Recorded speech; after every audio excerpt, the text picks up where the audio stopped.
The devil here to tempt me. A father who turns his own kids into hardcore bank robbers. The surveillance video, the pointed gun. And they ordered the tellers and everyone into the vault. And the 18-year-old daughter behind the wheel of the getaway car. It was my family. The loyalty was greater. Now, childhood photos replaced by mugshots. And confession tapes shocked even the police. I'll lay it all out. Keeping it all in the family. Plus, a loyal employee with a killer boss. I missed my kids being born. He made me come back to work 4 or 5 hours later. Who takes the term murderous job to a whole new level. What I need you to do, go dig a hole in the desert somewhere. The detective said your husband was going to kill you. But this bad boss isn't finished yet. What do you want me to do? Whack this guy. Loyalties and lies. Welcome to 2020 on ID. I'm John Quinones. Loyalty. It seems so simple. But what happens when the person you've always followed leads you to do something you know is wrong? The people you're about to meet found themselves with troubling decisions to make between loyalty and lies. First, 2 teens and the father they worshipped. But as Matt Gutman first told us in 2013, the dad who was supposed to show them the right way to live instead showed them the way right to prison. It's an all-in-the-family crime spree. That's dad in a mask and son in a fake mustache. It was a family affair, all right. A father on an outing with his 2 kids, but they weren't out for fast food. They were hungry for a fast buck.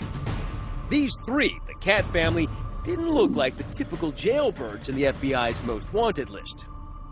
Nope, they looked like they belonged in your church group. The balding dad, his pimpled son, and the pretty blonde sister, still a high school senior. But apparently the family that stayed together robbed together. Have you ever seen anything like this? In my 20-plus years in law enforcement, I haven't, Matt. A family of bank robbers. If news of Daddy's misdeeds bewildered local cops and journalists, it blew away their own family members. Horrible. Horrible. How can I wrap my brain around this?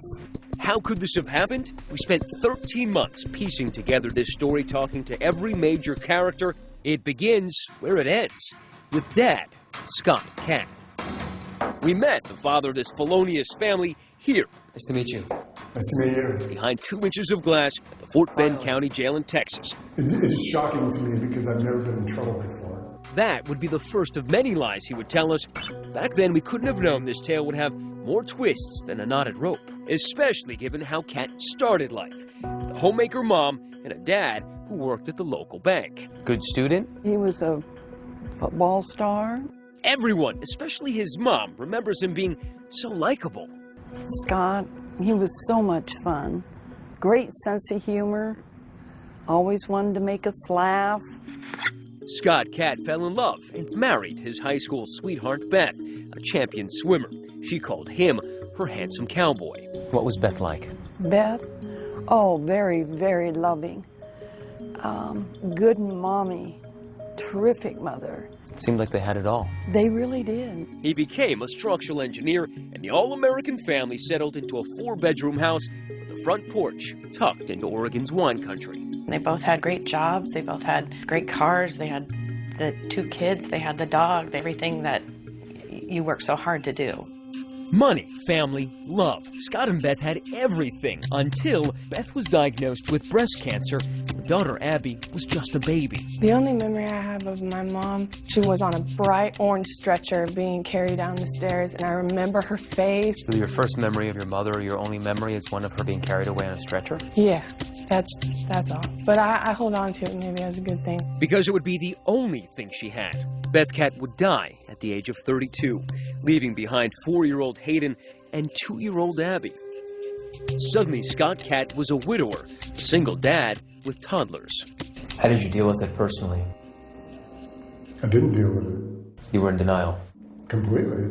I was in denial about needing help, about grieving, about depression, about my ability to raise them by myself. You know, I started drinking heavily. What does heavily mean? Well, a 5th a day. A 5th of vodka or Jack Daniels a day. It's a lot of booze. It's a lot of booze. While Dad was drowning his sorrows, the kids were thriving in the pool. The star swimmers were also decent students, and when he was sober, their dad was the proud president of the swim club. And the kids idolized him. He was my best friend for a long time. He was a whole lot of fun, loved water parks and Disneyland almost as much as the kids. We'd all be on the ride together. It was just fun. We were all screaming and yelling, and he went on all the rides with us, and that's cool. So cool that he was really more a friend than a parent. There wasn't really a disciplinarian. I mean, there was no one there hounding us to do homework or keep up our grades. I knew it wasn't normal, but to me it was my normal. Abby and Hayden, by this time young teenagers, soon realized Dad was fun, but they could only rely on each other. We were very close. My sister's the only consistent thing I've had my whole life, and I'm the only consistent thing that she's had too. Well, my brother's my best friend. He was basically the only one that was there for me. I can just look at her and know what's on her mind, what she's worried about. What Scott's kids worried about most, their dad's drinking. Some of it in plain sight. There were arrests, there was brawling, disorderly conduct, and a new, more expensive vice, cocaine, he says. I'd say probably 3 or 4 grams a week. Scott partied away their savings. They went bankrupt. They lost their home. The lights went out. For a fresh start, and Scott says a new job, Cat traded the Oregon greenery for this scenery. An apartment in a Houston suburb with a whole lot of banks nearby. Money was tight, and I was really depressed. And, you know, I had complained to him saying, you know, if we didn't have to worry about money, there wouldn't be any of the stress or any of these negative things happening in our life. That's when he approached me and said, would you be willing to do something to get some money more illegal than selling drugs? And I said, yes. So you're 18 years old. You need money. Your father says, I have a plan to rob a bank. Shouldn't your first reaction be, are you crazy? Looking back on it, I can't believe that wasn't my first reaction.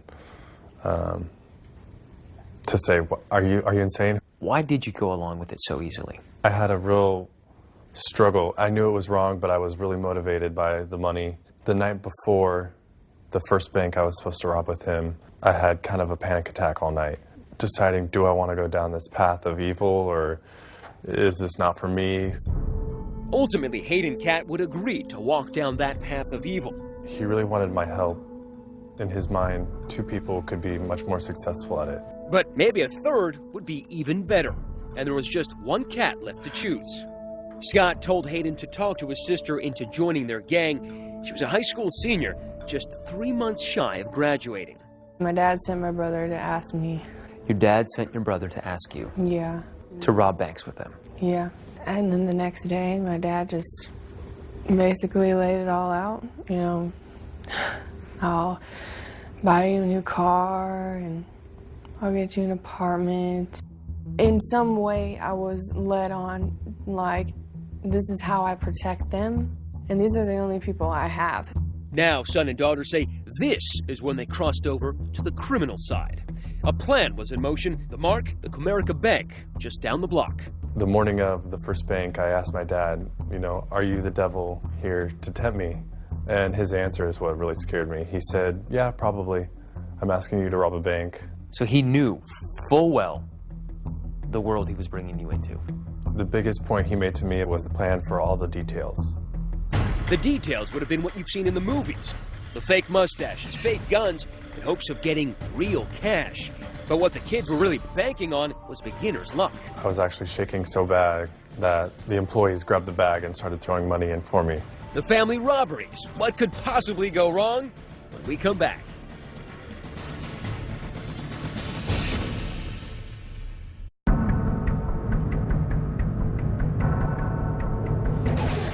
.93-degree Texas heat. The Cat family wasn't headed to a water park, but to a stick-up, a small bank in a strip mall. The man with the gun was Scott Cat, and along for his first heist, his apprentice, his 20-year-old son, Hayden. Their disguises? Painters' masks and white overalls. Outside, waiting in the getaway car and communicating with the men on walkie-talkie, 18-year-old Abby. Once we walked into the bank, then it was on. I was running on so much adrenaline and so amped that I wasn't even really feeling anything. Two individuals walked into the bank, and they ordered the tellers and everyone into the vault. Did they say anything? Put your hands up and get into the vault. He was the muscle with the gun, and I was the money guy. Both men are big, over 6'3". Their sheer size and the gun enough to terrify customers. But it's the novice bank robber who's quaking in his boots. I was actually shaking so bad that the employees grabbed the bag and started throwing money in for me. In Hayden's hands, more money than he'd ever dreamed of. How much does $50,000 weigh? I'd say about 15 pounds. With their garbage bag full of cash, they sprint out of the bank to the getaway car, which has been outfitted with stolen plates. The wheelman, a frightened teenager. I was scared. It's just something you just like want to be over with. And what was it like driving the getaway car? You know, it's hard because you want to obey traffic laws, but your adrenaline is pumping. It was hard. I had them in my ear. My dad would yell at me to not drive fast, so I didn't. Despite the heckling from her backseat driver dad, the reluctant 18-year-old gets them to their apartment, half-mile away, undetected. The heist had gone off without a hitch, just like Dad had promised. Was there a woohoo moment? Not till we got home. With her sack full of 50 grand, the spending began. Cars, motorcycles, booze, and drugs. Abby's spending, much more sensible. How'd you guys celebrate? I went off on my own and just got my nails done. In fact, the money came so easily and went so fast, within 2 months they burned through all their loot. Time for another bank job. The First Community Credit Union, just a few miles from the scene of their first crime. Before the hit, Abby cases the bank. That's her smiling and grabbing brochures from a bank employee. 11 days later, it's the same drill, new disguises. Ditching the painter's overalls for safety vests to blend in with nearby construction. They walked into the bank with orange construction vests on. Did you carry a gun in there? No. We used a BB gun. But it looked real. Yeah. I remember a few people's face still. What was their reaction? Total shock. Terror? Yeah, they were scared, terrified, definitely. You start walking into a bank with a weapon and you start pointing that at people and ordering them to, you know, cough up the money. I mean, that can change your life forever. Their take after 2 bank robberies, over $100,000. But the loot isn't exactly divided up evenly, according to the kids. What percentage were they willing to give you? 10%. Did you feel like 10% was enough? Oh, yeah, because I never even had that much money. So your whole life? Right. $10,000. It was enough for me. Enough to buy a very practical used Ford Focus and more of those manicures. I guess by now you're aware that in Texas, whether you're the driver or you're the guy holding the gun, holding up a teller, it's the same crime. Yep. But you didn't know that then? No, I didn't know that then. And I know the part that I played was wrong, but it was my family, and that the loyalty was greater at that point. But her father and brother seemed more loyal to the cold, hard cash that was coming in and to blowing it fast. Shopping, cars, partying, really nothing to show for it. When the comforts of daily life include Jack Daniels, a new Chevy Tahoe, a Harley, and a swank new Houston apartment, even 100 G's can disappear pretty fast. And for the Cat family, that meant one thing: time to go back to work. Had you planned another heist before you got busted? Yeah, the morning they picked us up, I think we were going to do probably 1 or 2 more. That day? Yeah. That's right, the Cats had gotten cocky, planning a pair of heists the day before their arrest. It got to a point where I thought my father knew what he was doing so well that there's a risk involved, but the risk was so minimal. But that would prove to be wishful thinking because, as we all know, where there are robbers, there are also cops. And the cops were already on to them. On the surveillance video from the latest heist, they picked up a detail that would impress even Sherlock Holmes. The vests looked new. They actually had creases in them. Because they were creased, you figured they were new. And because they were new, they must have been purchased somewhere nearby. We were able to tie those 2 vests back to a local Home Depot. And those vests were purchased with a MasterCard debit card that went back to Scott. By using that MasterCard, Scott Cat might as well left his calling card. And there his kids are using it in Home Depot to buy the gear they were about to use in a bank heist. It was just the break detectives needed, and the Cats were in the bag. When Scott was arrested, the detective that actually made contact with him told him, well, you're under arrest for bank robbery. And Scott's initial response to that was, which one? They quickly arrested Hayden as well, who was up in the apartment. There, they found the kind of evidence gumshoes dream of. In the apartment, we found some bank straps. And a bank strap is a little paper strap that wraps around a certain quantity of money. Usually it's 1,000 denominations. And it identifies whatever bank it is that it comes from. And some of those straps were from a bank in an entirely different state. Suddenly, cops realized Kat is no rookie, but a bank bandit with a resume. They now had more than enough evidence to haul both cats in for questioning, and authorities were zeroing in on Abby, too. Abby called, and she was yelling at me. I'm in jail, and I need $10,000 to get me out of here.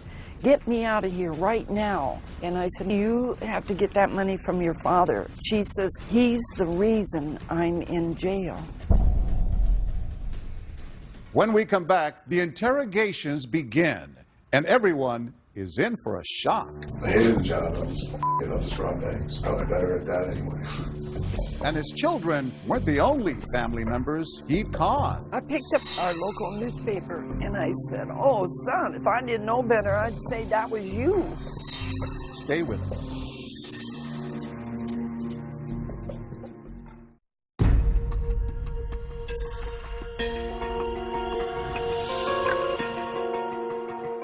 Police had nabbed Scott Cat for holding up 2 banks. He wasn't the only cat in the hot seat. Just down the hall in another interrogation room was his 20-year-old son, Hayden. Scott made it clear as he walked in, he was ready to come clean. It's a deal reckoning. I get it. Investigators were expecting to hear about the 2 heists in Texas, but they were about to learn that Scott Cat's secret life of crime dated back to the Clinton administration. He didn't even ask for a lawyer before he started spilling the beans. First, federal savings and loan. For this head-scratcher, Scott actually needed a whiteboard to lay out crimes that began in his home state of Oregon, 2,300 miles away. It was like a seminar in bank robbing 101. So this was number 1. This was number 1, so I'd say I got about like $2,500, roughly. In total, Scott would confess to having robbed 5 banks in Oregon before even setting foot in Texas. I can go in there and just slam it and be out. I'm surprised he was able to, remain undetected, especially when one of the banks he robbed was in his hometown. You would think that someone would have known him. In fact, someone did. It was Scott Cat's own mother. I picked up our local newspaper, and on the front page was a picture of a man that robbed our local savings and loan, and that is where his father retired from. He worked at the bank? Yes. And I looked and I saw this frame of this big man, and I said, oh, son, if I didn't know better, I'd say that was you. And he grabbed the paper from me, and he looked at that, I remember so vividly, and he said, yeah, it does kind of. But a mother knows what her son looks like. Oh, I know, and his hands, I know his hands. And Scott said, well, he didn't get very much money. But her son was honing his skills. You know what they say about practice. With each hit, he was banking more and more money. That one I got close to 30, because by then I had figured out that there were 2 cash drawers, so I made sure that I got both cash drawers. I selected a bank based on accessibility and escape. He didn't just see a bank and decide to rob it the next day. He would plan for weeks at a time. How many of those did either Hayden or Abby know about? None. This was all just... Not a one. I mean, you got to think back. They're still pretty young here. Scott says it was a job opportunity that brought them to Texas in early 2012. By then, Abby and Hayden were teenagers. Well, I had a nice chunk of money to come to Houston, right, and I blew it. Partying. I just blew it. The cash tasted so sweet, Cat craved more, soon blowing off that job in Houston to focus on his more lucrative gig. I hated the job. It was a really bad job. I'll just rob banks. I'm probably better at that anyway. And in his new full-time job, he knew more help could mean more money. This is where I started to, you know, talk the kids in. Hayden wanted to come out here, and I said, well, look, you know, there's a business proposition I have for you. I talked him into it. A couple of doors down the hall, Hayden would soon fill cops in on his version of that dirty deal. That's when he started, you know, going over all the details about how it's done and what he's done in the past. Also, what to look for in a bank, you know. Like what? The getaway is everything. I told him, you know, I don't think that I can drive after my first one. That's when we talked Abby into driving for us. We just needed someone who was able to drive slow and steady and abide all the traffic laws and, you know, not look like a bank robber at all. This cute blonde girl is the last thing you'd ever look for. But that's exactly who police were looking for. After getting a call from her dad, Abby drove herself in to talk to investigators. Same room, 6 hours later. Well, I just felt like, you know, I needed to do what I did to, you know, protect them. Abby admitted driving the getaway car, but said it was out of blind loyalty to her brother and her father, whose writing was still there on the wall. My mother died when I was 2, and a lot of it has to do with, you know, I've always trusted my dad. It's not okay, obviously, I'm not stupid. But when it's your dad, it's almost like it is. I convinced her of it. She trusts me completely because she doesn't have anybody else to trust. But according to Texas law, it was a little too late to take the blame now. David Ryan is Abby's lawyer.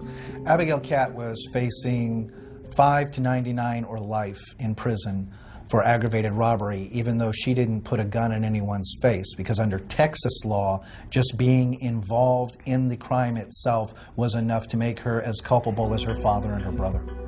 By the end of his 2.5-hour confession, it was clear Scott Catt wouldn't be winning Dad of the Year anytime soon. So that's where we're at today. And after a decade of robbing banks, what do you have to show for it besides 2 kids on the fast track to becoming felons? About all I got in my wallet. And whatever Hayden has in his wallet, that's about it. Hayden had counted his, just $30. When we come back, Scott Catt makes a pledge. If you were offered a deal where you had to spend 25, 30, 40 years in prison in exchange for both of your kids going free, would you take it? Absolutely. But he has one more surprise for his kids. This is your letter to Abby, by the way. Where did you get this? Stay with us.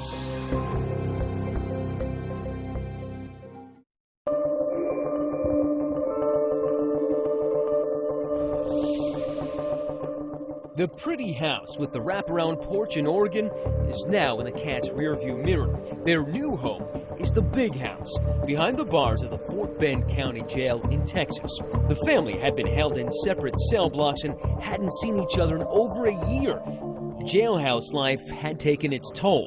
Scott said there wasn't enough food and he'd lost more than 70 pounds, almost unrecognizable to his own mother when we showed her footage from our interview. He's talking about $2,000 a week. Yeah. He doesn't look the same. Oh, I miss him. He's old. I don't want to see anymore. She's heartbroken by what her son did to the grandchildren she'd helped care for after their mother died. It's so hard. I wish I knew why he did this. I will never know. When we sat down with Scott, he wanted us to believe he was a changed man, a father who would do anything for his kids. If you were offered a deal where you had to spend 25, 30, 40 years in prison in exchange for both of your kids going free, would you take it? For them going free? Absolutely. What about life in prison? Sure. Would you have said you were a good father? I thought I was. Do you think you are now? I have the serious doubts.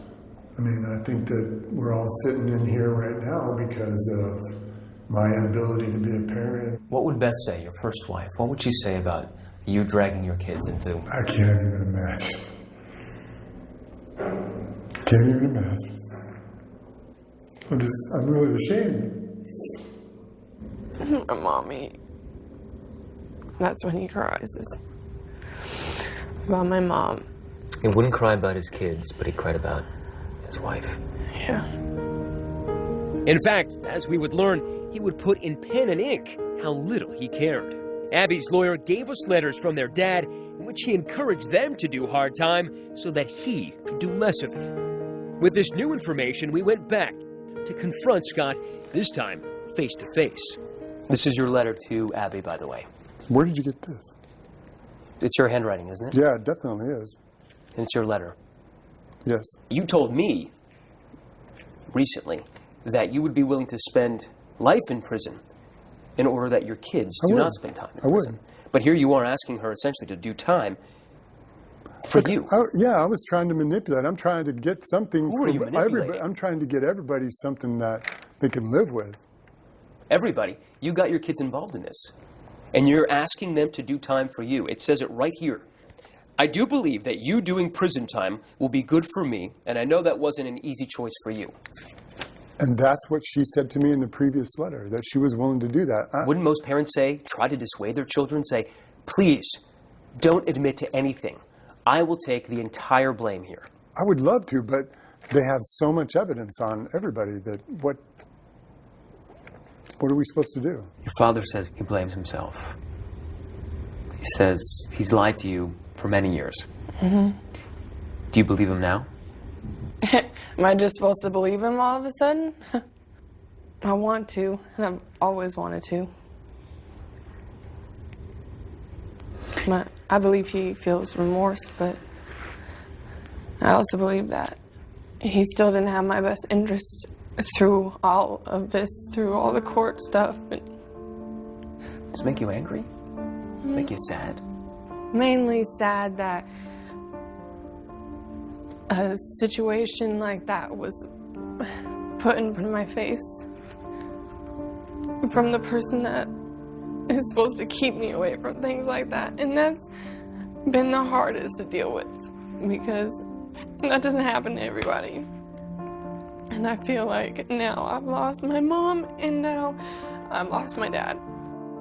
When we told Scott his kids thought he'd failed as a father, he was dumbfounded. Did they forget about all the times, the happy times, if they don't remember the trip to Disneyland?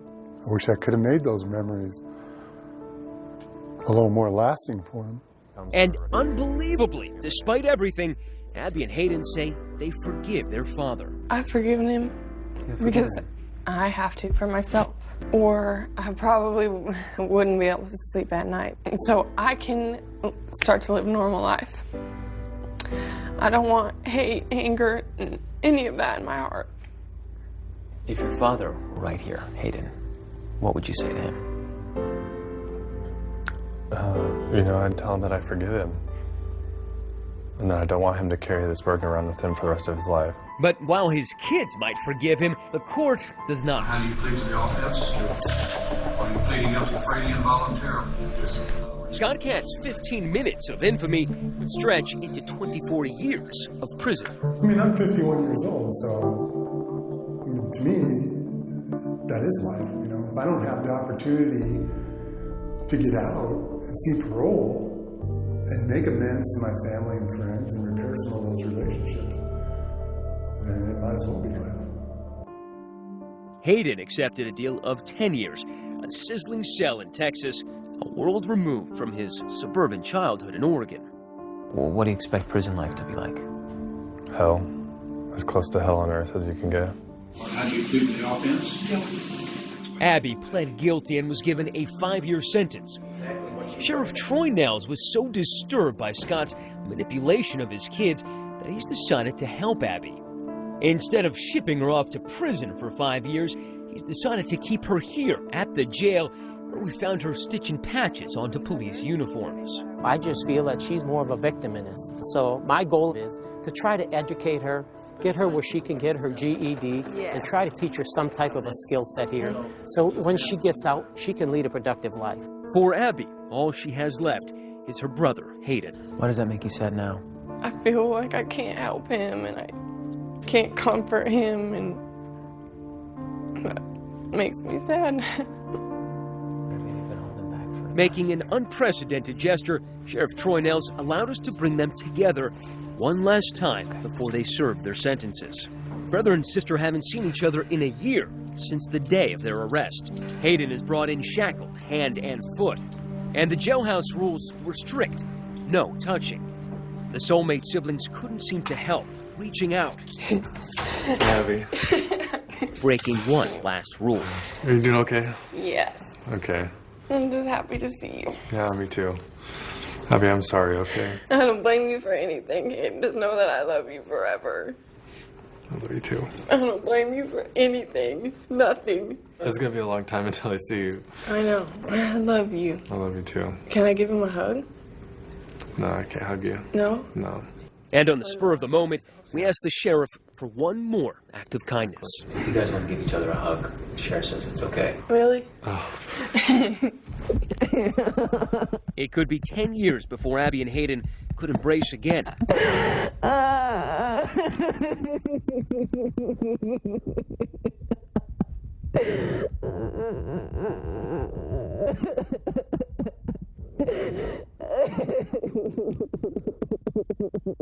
Listen closely. Our mic's picking up Abby's heart, pounding. It'll be okay. I know. It's just going to be a couple of years until I can see your face. I love you. Abby, I love you too. I know.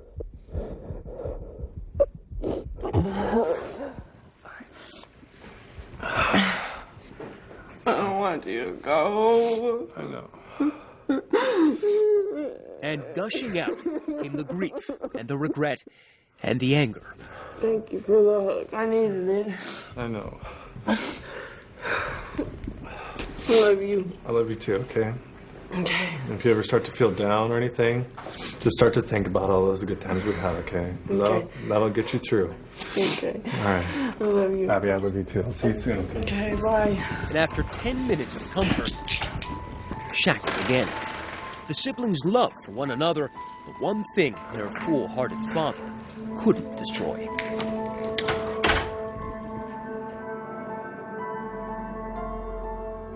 As of 2015, Scott and Hayden Catt remain in prison.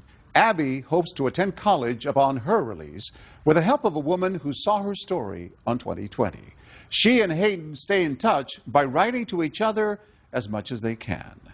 Coming up, an impossible boss and the employee at his beck and call. I needed a job and I had a family, so I did what I was told.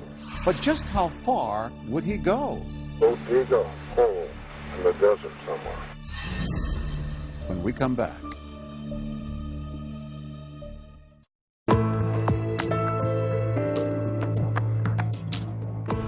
A long-suffering employee spends years meeting his boss's escalating demands, and then a new task, one that would make him an accomplice to murder.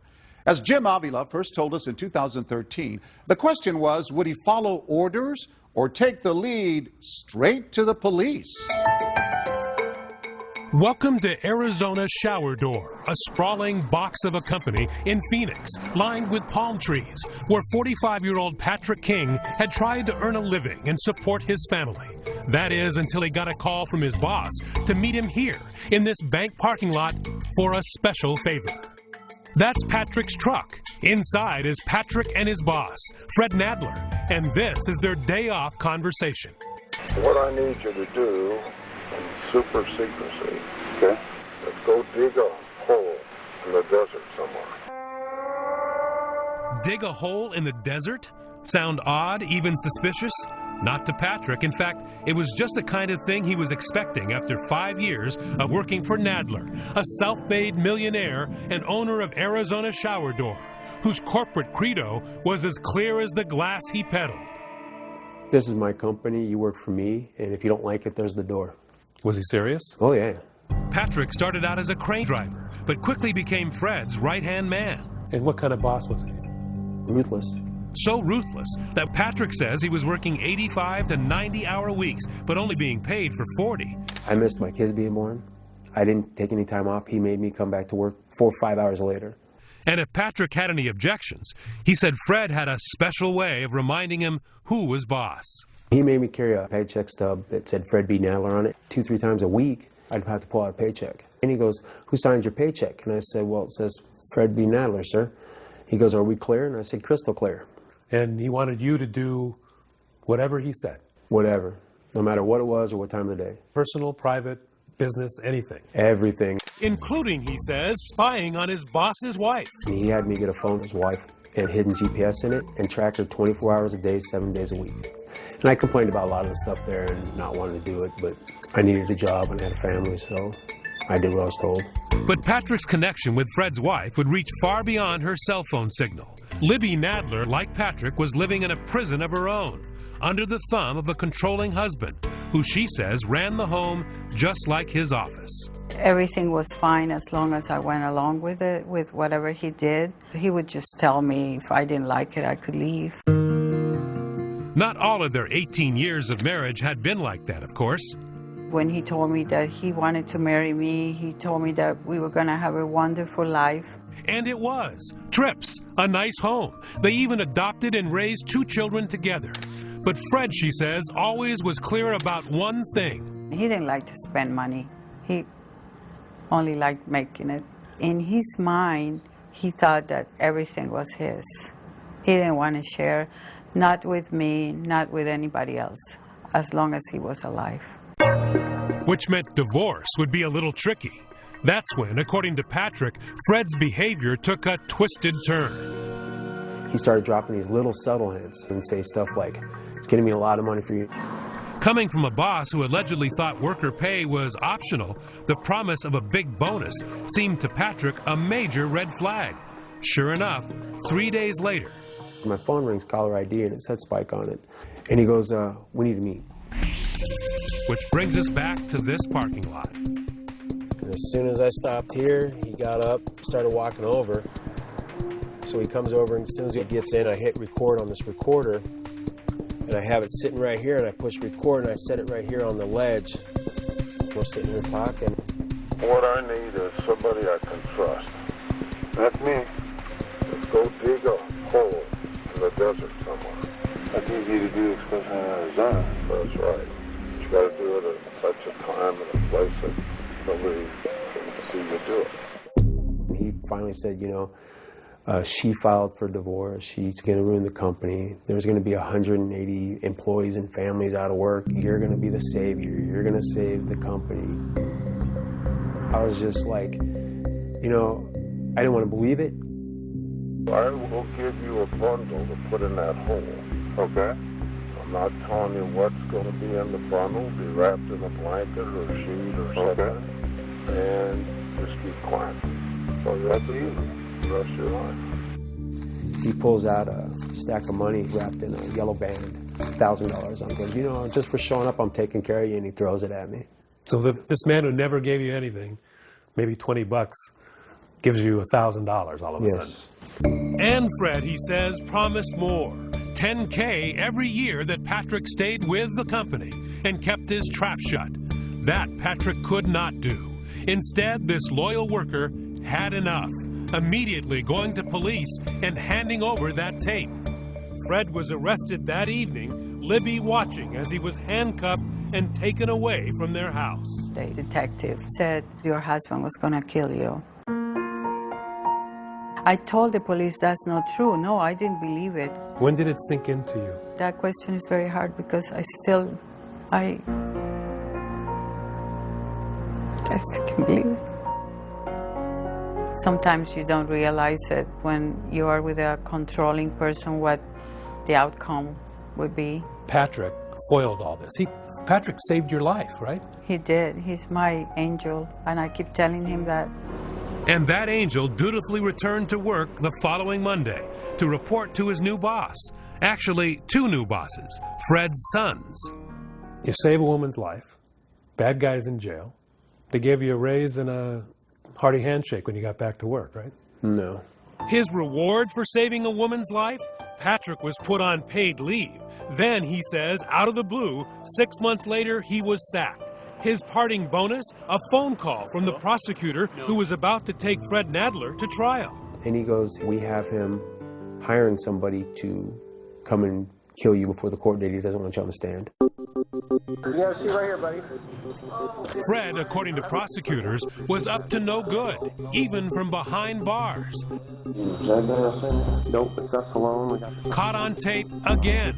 And this Santa Claus lookalike had an early Christmas gift for his ex-wife and former employee.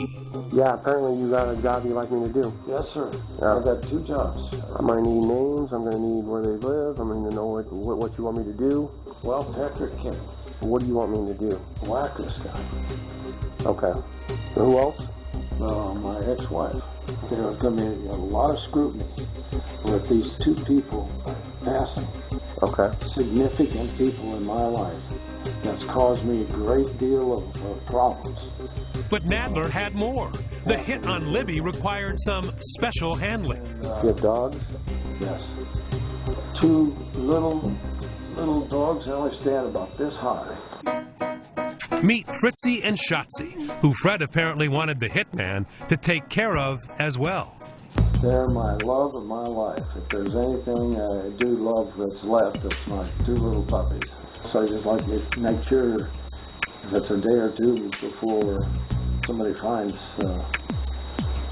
someone, that they have plenty of water and there's a bag of dog food in the laundry room. Just make sure they got a little something to eat for a while. Nadler might not see Fritzy and Shotzi for a while. He's charged with conspiracy to commit murder and conspiracy to commit abandonment of a body. Even though the ordeal has turned his life upside down, Patrick says he has no regrets. You're a working man, right? You're struggling to make life good for your family. Here's a guy who's offering you at least 10 grand. Were you ever tempted in any way to go on with this? No. I don't care if he would have looked at $1 million right there on the spot. It would have been the same outcome. As of 2015, Patrick King still lives and works in Phoenix. He says he continues to worry about Fred Nadler's threats on his life. He and Libby remain in touch. As for Fred Nadler, the charge of conspiracy to commit murder was dropped. In exchange, he pled guilty to attempted kidnapping and was sentenced to 8 years in prison. I'm John Quinones. Please join us next time for another edition of 2020 on ID.